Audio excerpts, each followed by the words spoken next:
Hello. Let's talk about the latest headlines, which are about the Russian news sources that have it that there are no less than 30 laboratories in Ukraine which have been conducting bioweapon research on behalf of the American government. And this is one of the least friendly articles. It's in the Global Times, which is an online publication brought to you by the same people who publish China's People's Daily, which, should give you an idea of the sort of colouring they're going to give to this article. It's, of course, the official newspaper of the Central Committee of the Chinese Communist Party. So whatever they say here, I'd approach it with a certain amount of caution. Let's see. The American authorities previously admitted that Ukraine hosts, quote, biological research facilities, expressing concerns they could come under the control of Russian forces. I have to remind you that every university with a science department has biological research facilities. So has any high school that keeps a few fruit flies, because they are biological research.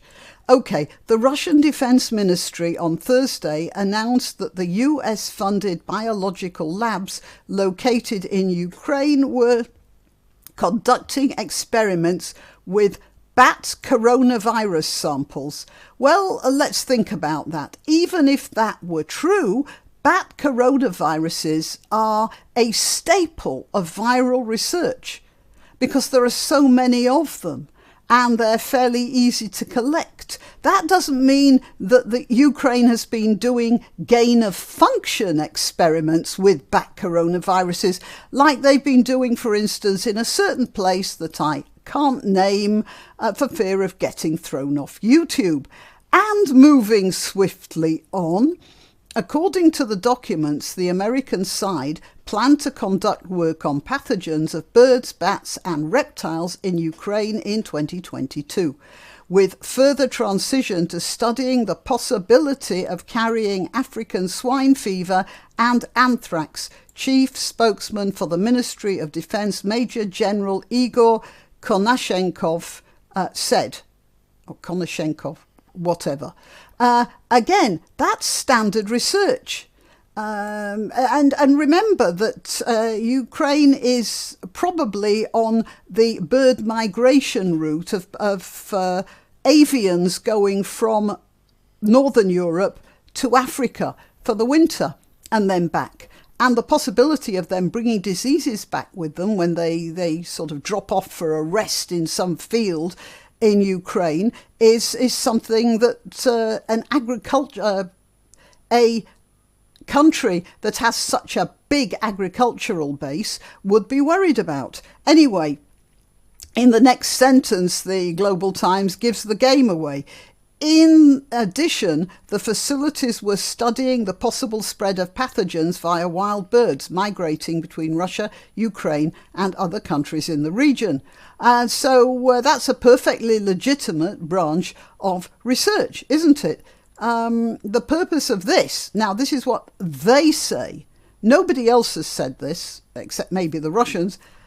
The China Daily, or its proxy here, is saying this. The purpose of this and other Pentagon-funded biological research in Ukraine, and that's an assertion for which we have no proof, was to create a mechanism for the covert spread of deadly pathogens, he added. Now, let's just think about the spread of deadly pathogens. Any country considering making a weapon out of pathogens, bacteria, viruses, that sort of thing, they cannot direct them in a specific way.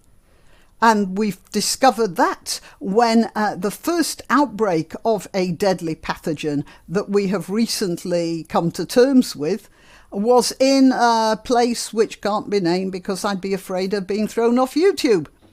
And even if this gain-of-function research were aimed at winning a war, you can never be sure that it's not going to blow back on you. The Germans spent millions of Reichsmarks during the Second World War, when they really didn't have the money to spend, developing nerve agents, which they never used because there was no really effective way of delivering them, and being sure that you were going to be delivering them only to the enemy, even if they didn't get spread by the wind. Anyway, let's see what else the China Daily Global Times has to say. No, nothing else. Anyway,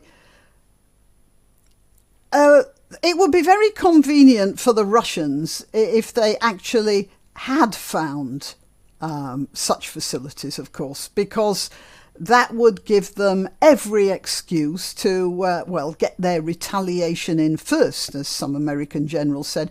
Of course, the USA has vehemently denied any such thing. And of course, it's impossible to know the truth. Once upon a time, I would have believed the USA side of the story, but since Fauci, well, who knows? And that's the problem with lying, of course, because it destroys far more than the one single thing that the lie was constructed to protect. All I can say is that I believe the Russians about as much as I believe the Americans, but I do want to fill in some details that some of you who haven't had the doubtful privilege of attending a university might not know about. Universities, especially the scientific parts of these establishments, are like a giant web encircling the earth. Professors go from one physics department to another, for instance, one maths department to another, one computer science department to another, all speaking terrible English one to the other, and all doing research together because they are in this enclosed system. Many of the scientists that I know, you could transplant them from Chicago to Warsaw or to Beijing, and they wouldn't really know where they were. They'd be walking down the same institutional university corridors and talking about the same stuff. It's, they're concerned only with the university department and the academics who work there. It's sort of like the monastery system of the Catholic Church. It used to be a lot more, where clerics would be sent to different monasteries or convents, and it didn't matter where they were because they spoke Latin to each other if they didn't have the same language, and they had the same basic culture and assumptions whether they were in the Philippines or Sicily. It didn't bother them. So if you went through lab records in Ukraine and you didn't find some conversation or exchange of papers, like, for instance, if they were doing research into anthrax, they'd be talking to people all over the world because it's a subject that people all over the world want to know about. Anthrax is a terrible bacterial disease, and it's very common in both wild and domesticated animals. And just because we don't have an outbreak of it right now doesn't mean we're never going to get another one in the future. And any university department doing research into pastoral diseases will have quite a bit of literature to do with anthrax. Ukraine has a huge agricultural base. They'd want to know about such stuff, and it would astonish me if it was found that there was no laboratory in Ukraine that was doing research into that disease. It would be just ridiculous. And all medical institutions in Ukraine would have contacts with facilities around the world who are doing research into similar fields. So if the Russians say they found research into anthrax, for instance, in Ukraine, and somebody in America was doing the same research and they were talking to each other, well, it's sort of like saying they found computers and test tubes. It's just standard stuff. So whatever the truth of it is, and I can't tell you that, we shouldn't get carried away Russia is definitely trying to find excuses for its inexcusable behaviour recently, and I have an idea that if they found an out-of-date tin of sardines in an abandoned kitchen, they'd be releasing apocalyptic announcements of the Ukraine research into botulism or something. All right, let's see what else we have here. The Russian Foreign Ministry spokeswoman said on Wednesday that documents suggest components of bioweapons were being developed in Ukraine. Well, a component of a bioweapon could be a slice of mouldy bread. Really? Don't you know how dangerous mycotoxins are? And here's a press release from the Department of State. Now, before I read it, I just want to tell you, it's a very odd press release. It's very juvenile and sort of unprofessional, and it's full of I don't know what. So it's like it's been written by students. I'm quite disappointed. I mean, the State Department is supposed to be an august and serious body. Anyway, let's look at what they have to say. The Kremlin is intentionally spreading outright lies. You know, outright lies. You don't say that sort of thing in diplomatic language. That the United States and Ukraine are conducting chemical and biological weapons activities in Ukraine. We have also seen PRC, that's the People's Republic of China, and as you see, I quoted from a Chinese paper just before, PRC officials echo these conspiracy theories. Again, they're not conspiracy theories, they are misstatements, you know, mistakes, exaggerations. But conspiracy theories, that's a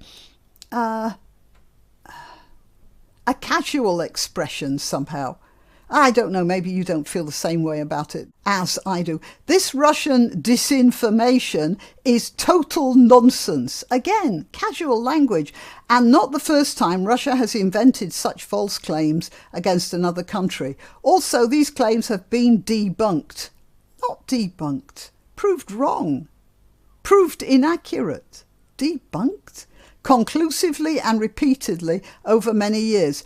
As we have said all along, Russia is inventing false pretexts. False pretexts. False is false and pretext is false. You might as well be saying a round circle. I don't know who wrote this, but whoever it is not very mature. Inventing false pretexts in an attempt to justify its own horrific actions in Ukraine. Again, horrific actions, that's casual language again. The United States does not own or operate any chemical or biological laboratories in Ukraine. It is in full compliance with its obligations under the Chemical Weapons Convention and Biological Weapons Convention, and it does not develop or possess such weapons anywhere. It is Russia that has active chemical and biological weapons programs. Yeah, maybe, I don't know. And is in violation of the Chemical Weapons Convention and Biological Weapons Convention. You see, they're throwing accusations out in the same way as Russia was throwing accusations at them.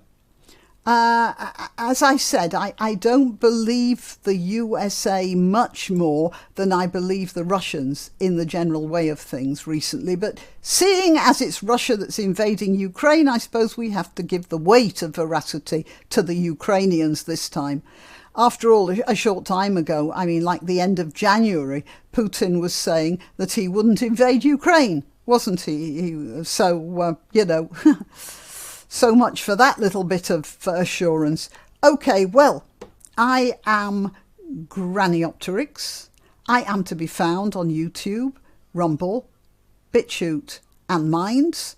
I always notify of any new upload on my 3 social media platforms, which are Twitter, Gab and Parler. So if you subscribe to one of those, you can be sure of not missing my videos. All right, I think that's it. Yeah, please like, make sure you're subscribed, share the video and support my channel if you can. Till next time. Why not treat yourself or a favoured relative or friend to these magnificent examples of merch? The mugs and t-shirts come in the Graniopteryx design or Grambo with a firearm or the more deadly knitting needles. Go to www.graniopteryx.com and whatever platform you're watching this on, please click like, subscribe and share.